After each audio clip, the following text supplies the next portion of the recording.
Саламатсыңарбы балдар? Маанайыңар жакшыбы? Андай эң сонун азаматсыңар. Алтын эрежеге көңүл буруп алабыз, балдар? Эртең менен турабыз, онлайн сабактарга активдүү катышабыз. Колду бат-бат жууп турабыз. Бүгүнкү темабыз биздин балдар кыргыз тил сабагынан сүрөттөп берүү деген тема болмокчу. Эрежеге көңүл буралычы балдар? Бизди курчап турган айлана чөйрөнүн, адамдардын, буюмдардын жана башка нерселердин өзгөчөлүктөрүн ачууда сүрөттөп берүү колдонулат. Ал кебибизди элестетүү, көркөм кылат. Демек бүгүнкү биздин темабыз балдар сүрөттөп берүү экен, балдар? Анда сүрөткө карап, сүрөттөп айтып берип көрөлүчү балдар? Бул сүрөттө эмнени көрүп жатабыз? Туура айтасыңар. Чөп жыйнап бараткан тракторго балдар асылганын жатышат. Бул жерде балдар жол эрежесин сактабай, артын карабай бала жолдун ортосунда өтүп баратат.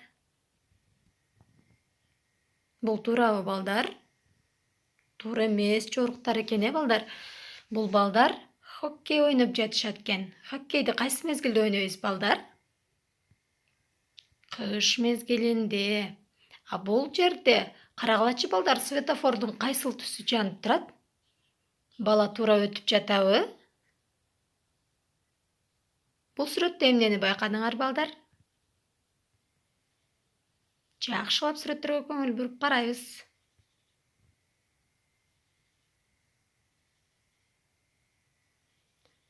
Азаматсыңар. Ушул көргөн сүрөттөрүңөрдү сүрөттөп жазабыз.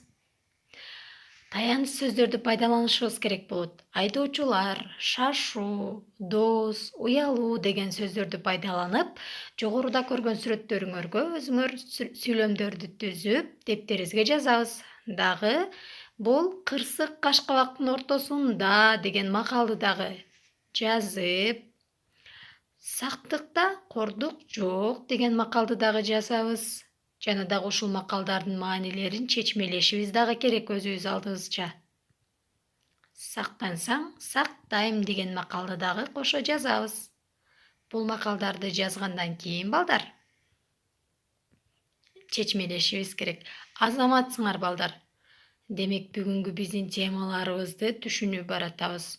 Кийинки көнүгүүбүз бул светофор деген сөздөн сөз жаратышыбыз керек. Светофор дегенде кандай сөздөр бар экен көргүлөчү? Свет. Дагы ушул сыяктуу кылып сөздөрдү табабыз. Үйдөн мектепке чейинки жолдун сүрөтүн тартып, дептерлерибизге жакшына кылып жазып коебуз.